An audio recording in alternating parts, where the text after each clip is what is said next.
സംസ്ഥാന ടൂറിസം വകുപ്പ് social media ഇൻഫ്ലുവൻസിനെ വെച്ച് ഒരു പ്രൊമോഷൻ പ്രോഗ്രാമൊക്കെ നടത്തിയിട്ടുണ്ടായിരുന്നു.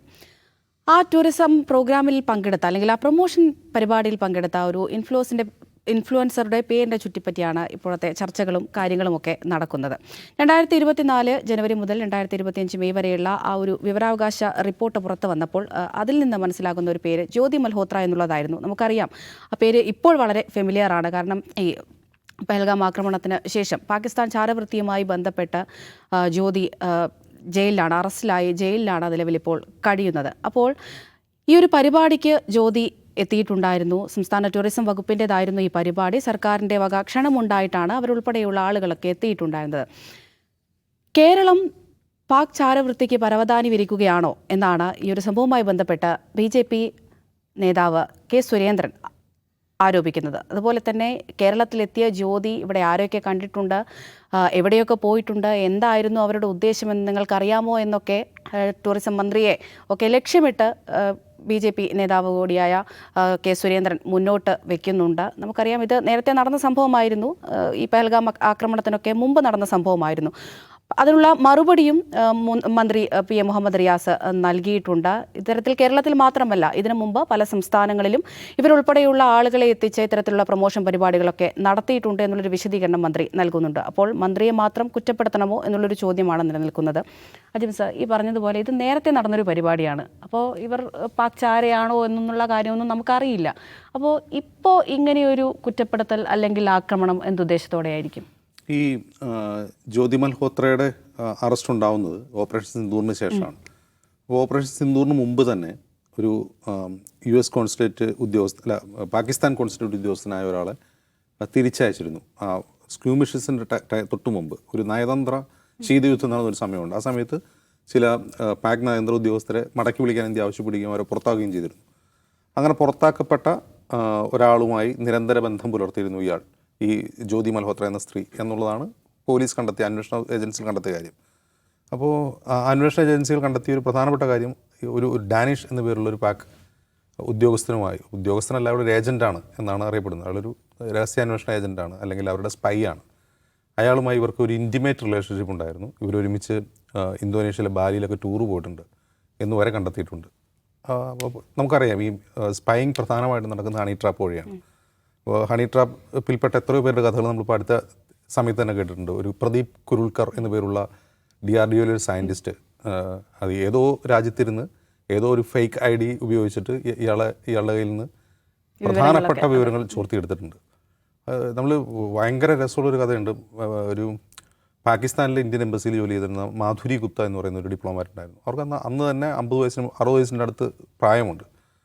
അവരെ ട്രാപ്പിലാക്കിയത് 30 വയസ്സ് പ്രായമുള്ള ഒരു ചെറുപ്പക്കാരനാണ്.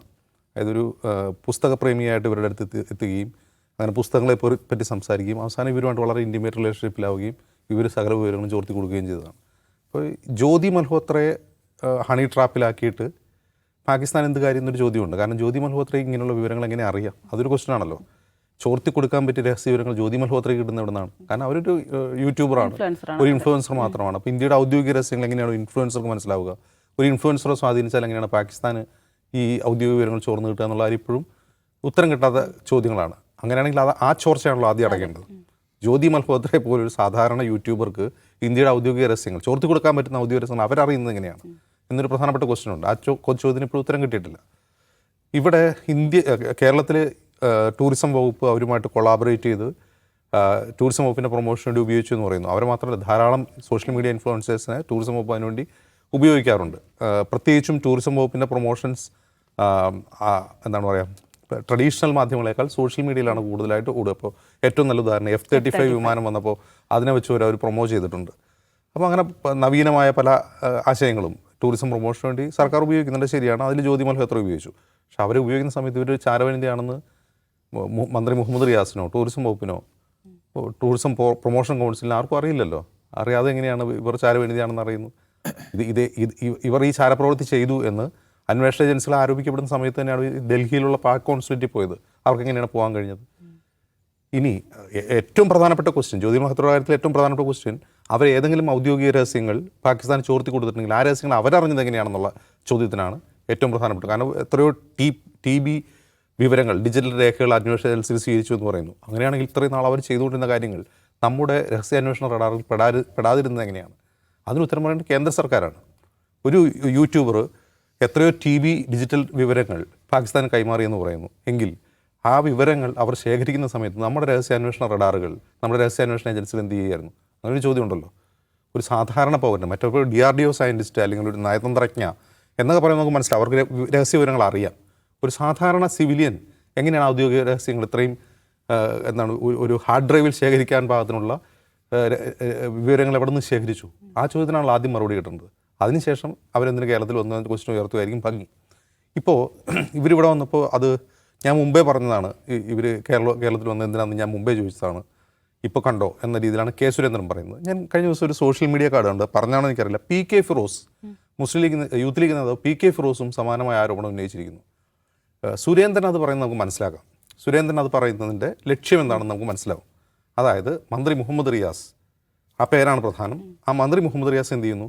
ഈ ജ്യോതി മൽഹോത്രയുമായി എന്തോ കൊളാബറേറ്റ് ചെയ്തു, എന്തോ രഹസ്യങ്ങൾ അവർക്കും കൊടുത്തിട്ടുണ്ട്, അതും പാകിസ്ഥാനിലേക്ക് പോയിട്ടുണ്ടെന്ന് സ്ഥാപിക്കാനാണ് അദ്ദേഹം ശ്രമിക്കുന്നത്. അതല്ലാതെ കേരളത്തിൽ എന്ത് രഹസ്യമാണ് പാകിസ്ഥാന് വേണ്ടത്? കേരളത്തിൽ പാകിസ്ഥാൻ ആവശ്യമുള്ള എന്ത് രഹസ്യമാണ് മന്ത്രി മുഹമ്മദ് റിയാസിൻ്റെ കയ്യിലുള്ളത്? അങ്ങനെ കുറേ ചോദ്യങ്ങളുണ്ട്. പക്ഷേ ഇവിടെ പറയുന്നത് എന്താണ്? ജ്യോതി മൽഹോത്ര ഒരു പാകിസ്ഥാനിലെ രഹസ്യങ്ങൾ ചോർത്തിയെങ്കിൽ അവർ മന്ത്രി മുഹമ്മദ് റിയാസുമായി ബന്ധപ്പെട്ടു, കേരളത്തിൽ അവരെന്തിനു വന്നു? അതിനൊക്കെ റിയാസ് മറുപടി പറയണമെന്നാണ് പറയുന്നത്. യഥാർത്ഥത്തിൽ അത് മറുപടി അറിയിക്കാത്ത ഒരു ചോദ്യമായിട്ടാണ് എനിക്ക് തോന്നുന്നത്. അതേസമയം ഈ പ്രദീപ് കുരുൾക്കർ സ്വയം പ്രഖ്യാപിത RSSകാരനായിരുന്നു. കാക്കി ട്രൗസർ ഇട്ട അയാൾ സോഷ്യൽ മീഡിയ പോസ്റ്റ് ഇടുന്ന ഒരു DRDO സയൻറ്റിസ്റ്റ് ആയിരുന്നു. അയാൾ ചോദിച്ചതിനെക്കുറിച്ച്, അല്ല അയാൾ ചോർത്തി കൊടുത്ത എന്തൊക്കെ വിവരങ്ങളാണ്? അതിന് RSS മറുപടി പറയേണ്ടി വരുമോ? അങ്ങനെ ക്വസ്റ്റൻ ഉണ്ടല്ലോ. RSS അയാൾക്ക് മറുപടി പറയേണ്ടി വരുമോ? ഇല്ലല്ലോ. ഇതിവിടെ ഒന്നും ചോർത്തിയിട്ടില്ല. ഇവരോട് വന്നത് യൂട്യൂബ് ഇൻഫ്ലുവൻസറായിട്ടാണ്. അങ്ങനെ എന്തിനും ചോർത്തി, കേരളത്തിൽ നിന്ന് എന്തെങ്കിലും ഔദ്യോഗിക വിവരങ്ങൾ ചോർത്തി പാകിസ്ഥാൻ കൊടുത്തു എന്ന് ഏതെങ്കിലും അന്വേഷണ ഏജൻസികൾക്ക് വാദമുണ്ടെങ്കിൽ അതിന് മറുപടി പറഞ്ഞത് കേരളത്തിലെ ആഭ്യന്തര വകുപ്പും മുഖ്യമന്ത്രിയൊക്കെയാണ്. പക്ഷെ അങ്ങനെ ഒരു വാദമില്ല. റിയാസ് സവിശേഷമായിട്ടൊരു മറുപടിയും അതിന് പറയേണ്ടതുമില്ല. പക്ഷേ എനിക്ക് ഏറ്റവും കൂടുതൽ ഡിസ്റ്റർബ്ഡ് ആയിട്ട് തോന്നിയത് PK ഫിറോസ് ഇങ്ങനെ ഒരു ആരോപണം ഉന്നയിച്ചതാണ്. PK ഫിറോസ് ആ ആരോപണം ഉന്നയിക്കുന്നതിൻ്റെ ലക്ഷ്യം എന്താണ്? യഥാർത്ഥത്തിൽ ആർക്ക് വേണ്ടിയാണ് ഫിറോസ് ആരോപണം ഉന്നയിക്കുന്നത്? അപ്പോൾ മന്ത്രി മുഹമ്മദ് റിയാസിനോട് രാഷ്ട്രീയമായ വിരോധം ഉണ്ടാവും, അല്ലെങ്കിൽ ടൂറിസം വകുപ്പിൻ്റെ പ്രവർത്തനത്തിൽ തങ്ങൾക്ക് തൃപ്തിയില്ല, അങ്ങനെയൊക്കെയുള്ള ആരോപണം ഉന്നയിക്കാം. രാഷ്ട്രീയ വിരോധം പ്രകടിപ്പിക്കാം, സർക്കാരിനെ ഓഡിറ്റ് ചെയ്യാം, വിമർശിക്കാം. പക്ഷേ മന്ത്രി മുഹമ്മദ് റിയാസ് പിന്നീട് സ്പൈ കേസിൽ അറസ്റ്റിലായ ഒരു യൂട്യൂബ് ഇൻഫ്ലുവൻസർക്ക് ടൂറിസം പ്രൊമോഷന് വേണ്ടിയുള്ള കോൺട്രാക്ട് കൊടുത്തു എന്നുള്ളത് റിയാസ് മറുപടി പറയേണ്ട ചോദ്യമായിട്ട് PK ഫിറോസിന് തോന്നുന്നതിൽ ഗുരുതരമായ പ്രശ്നമുണ്ട്. അത് PK ഫിറോസ് ആയതുകൊണ്ടും അദ്ദേഹത്തിൻ്റെ പാർട്ടി മുസ്ലിം ലീഗ് ആയതുകൊണ്ടുമാണ്. കാരണം ഇനി എങ്ങാനും ഏതെങ്കിലും കാലത്ത് UDF അധികാരത്തിൽ വരാണെന്ന് കരുതുക, PK ഫിറോസ് ഒരു മന്ത്രിയോ അല്ലെങ്കിൽ MLA ആണെന്ന് കരുതുക, ഇതുപോലെ ഏതെങ്കിലും യൂട്യൂബ് ഇൻഫ്ലുവൻസറുമായിട്ട് കൊളാബറേറ്റ് ചെയ്തിട്ടുണ്ട് UDF എന്ന് കരുതുക, അതിൻ്റെ ഒരു 10 ദിവസം കഴിഞ്ഞിട്ടോ അല്ലെങ്കിൽ 1 മാസം കഴിഞ്ഞിട്ടോ അവർ സ്പൈ കേസിൽ പിടിച്ചു എന്ന് കരുതുക, ഇതേ ആരോപണം കെ സുരേന്ദ്രൻ PK ഫിറോസിനെതിരെ ഉന്നയിക്കും. അത് അവരുടെ പേരിൻ്റെ പ്രശ്നമാണ്, അവരുടെ രാഷ്ട്രീയത്തിൻ്റെ പ്രശ്നമല്ല, അവരുടെ പേരിൻ്റെ പ്രശ്നമാണ്. അത് മനസ്സിലാക്കാനുള്ള സാമാന്യമായ കോമൺ സെൻസ് PK ഫിറോസിനെ പോലുള്ള ഒരാൾക്കുണ്ടാണ്. അത് അദ്ദേഹം പറഞ്ഞ് ഞാൻ കേട്ടിട്ടില്ല, ഞാൻ സോഷ്യൽ മീഡിയ കാർഡ് കണ്ടതാണ് അങ്ങനെ പറഞ്ഞതായിട്ടുള്ളത്. ഇതൊരു പ്രശ്നം. രണ്ടാമത്തെ ഒരു കാര്യം, ഈ ഓപ്പറേഷൻ സിന്ദൂർ ആരംഭിക്കുന്നതിന് ഏതാനും ആഴ്ചകൾക്ക് മുമ്പാണ് UP കുംഭമേള നടക്കുന്നത്. ഈ കുംഭമേളയിൽ ഈ പറയുന്ന ജ്യോതി മൽഹോത്ര പങ്കെടുക്കുകയും അവിടെ നിന്ന് ലൈവ് ചെയ്യുകയും വീഡിയോകൾ ചെയ്യുകയും ചെയ്തിരുന്നു. അതിന് യോഗി ആദിത്യനാഥ് മറുപടി പറഞ്ഞു. അപ്പോൾ ഈ ചോദ്യം യോഗി ആദിത്യനാഥിനോട് ചോദിക്കണ്ടേ, എന്തിനാണ് ജ്യോതി മൽഹോത്ര കുംഭമേളയിൽ വന്നത്? അവരവിടെ എന്തെടുക്കുകയായിരുന്നു? കുംഭമേളയിൽ പ്രധാനമന്ത്രി, ആഭ്യന്തരമന്ത്രി അമിത്ഷാ, യോഗി ആദിത്യനാഥ് അങ്ങനെയുള്ള വളരെ പ്രധാനപ്പെട്ട VIP-കളൊക്കെ വന്നു പോയ സ്ഥലമാണ്. അങ്ങനൊരു സ്ഥലത്ത് ഇങ്ങനെയൊരു ചാരവനിതയെ എന്തിനനുവദിച്ചു? അതിന് UP മുഖ്യമന്ത്രി മറുപടി പറയേണ്ടതെന്ന് കെ സുരേന്ദ്രന് ചോദിക്കണ്ടേ? അപ്പോൾ ഈ ചോദ്യം മുഹമ്മദ് റിയാസിനോട് മാത്രമാവുന്നതും യോഗി ആദിത്യനാഥിനോടും നരേന്ദ്രമോദിയോ ആഭ്യന്തരമന്ത്രി അമിത്ഷായോടൊന്നും ഇല്ലാത്തതിന് പിന്നിൽ കൃത്യമായ അജണ്ട സുരേന്ദ്രനുണ്ട്. അത് ഇഗ്നോർ ചെയ്യുകയാണ് തൽക്കാലം നല്ലത്. ശരി. നിഷാദിന് എന്താ തോന്നുന്നത്? ഇപ്പോൾ ഉള്ള ഈ വിവാദങ്ങൾ അതാണ് ആവശ്യമല്ലേ? പിന്നല്ലേ. അതായത് സംസ്ഥാനത്തെ ടൂറിസം വകുപ്പ് കേരളത്തിലെ ടൂറിസം എന്ന് പറയുന്നതിനെ വലിയ തോതിൽ സെലിബ്രേറ്റ് ചെയ്യുകയും അതിനുവേണ്ടി വലിയ പ്രചാരം കൊടുക്കുകയും ചെയ്യുന്നുണ്ട്. അതിനെ നിരന്തരം വളർത്തിക്കൊണ്ടുവരാനുള്ള പരിശ്രമത്തിലാണ്. അതിൻ്റെ പ്രചാരത്തിൻ്റെ സകല സാധ്യതകളും തേടുന്നു. കഴിഞ്ഞ ജനുവരിയിൽ അവർ മാത്രമല്ല 41 പേരുമായിട്ട് മറ്റാണ് ഇവർ കോൺട്രാക്ട് ഉണ്ടാക്കിയിട്ടുള്ളത്. അതിലൊരാൾ മാത്രമാണ് ജ്യോതി മൽഹോത്ര. അവർ ഇവിടെ വരുന്നു, മറ്റു പല സംസ്ഥാനങ്ങൾക്ക് വേണ്ടിയും ചെയ്തിട്ടുണ്ട് എന്ന് വിചാരിക്കുന്ന പോലെ കേരളത്തിന് വേണ്ടിയും അവർ പ്രൊമോഷൻ വീഡിയോ ചെയ്യുന്നു. ശരിയാണ്, അവർ താമസിച്ചതിനും യാത്ര ചെയ്തതിനും അവരുടെ ഭക്ഷണവും മറ്റു കാര്യങ്ങളെല്ലാം ചെലവ് വഹിച്ചത് ടൂറിസം വകുപ്പാണ്.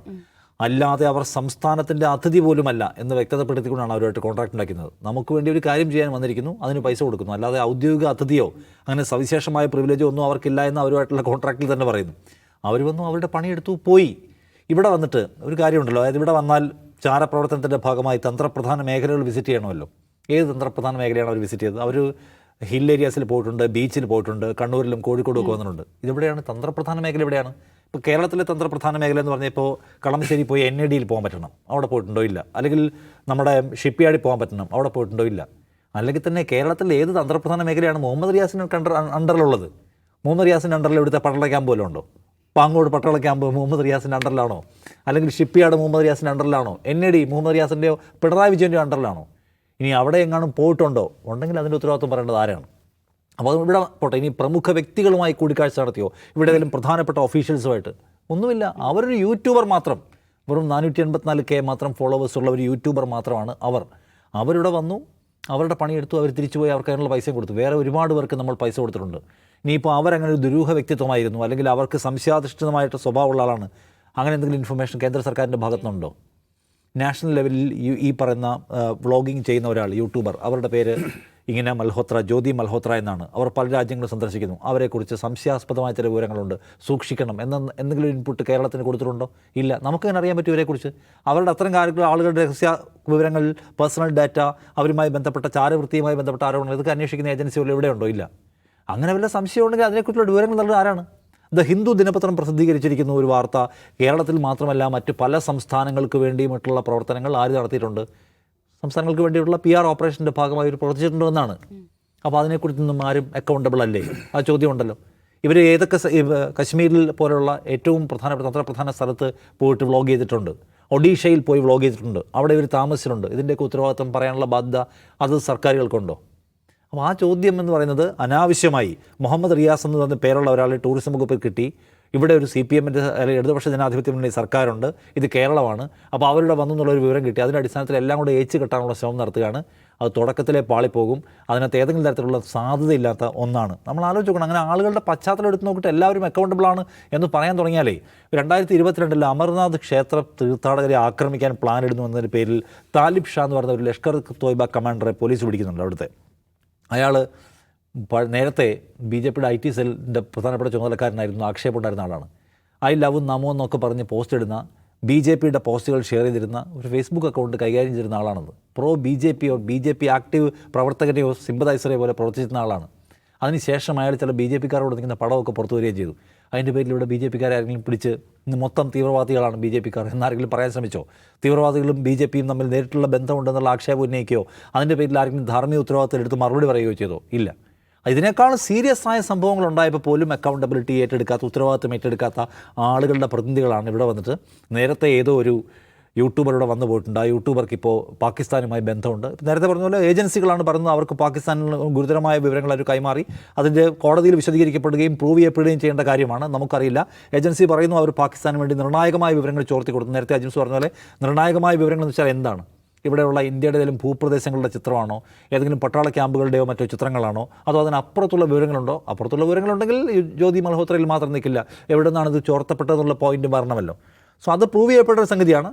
എന്തായാലും അവരിപ്പോൾ ആ കേസിൽ അന്വേഷണം നേരിടുന്ന അവരിവിടെ വന്ന് എന്തൊക്കെയോ മഹത്തായ കാര്യങ്ങൾ കൊണ്ടുപോയി എന്നുള്ള വ്യാജം ആദ്യ കേൾവിയിൽ തന്നെ സാമാന്യബോധമുള്ള ആളുകൾ തിരസ്കരിക്കുമെന്നാണ് തോന്നുന്നത്. അതുകൊണ്ട് ആ വിവാദത്തിന് ഇനി ആയുസുണ്ടെന്ന് ഞാൻ വിചാരിക്കുന്നില്ല. തന്നെയാണ് ഇത്തരത്തിലുള്ള അനാവശ്യ ചർച്ചകളും വിവാദങ്ങളും ഒക്കെ മുന്നോട്ട് പോകുമ്പോൾ അതിന് പിന്നിലുള്ള ലക്ഷ്യം എന്താണ് എന്ന് കൂടി പരിശോധിക്കേണ്ടത് വളരെ അത്യാവശ്യമാണ്.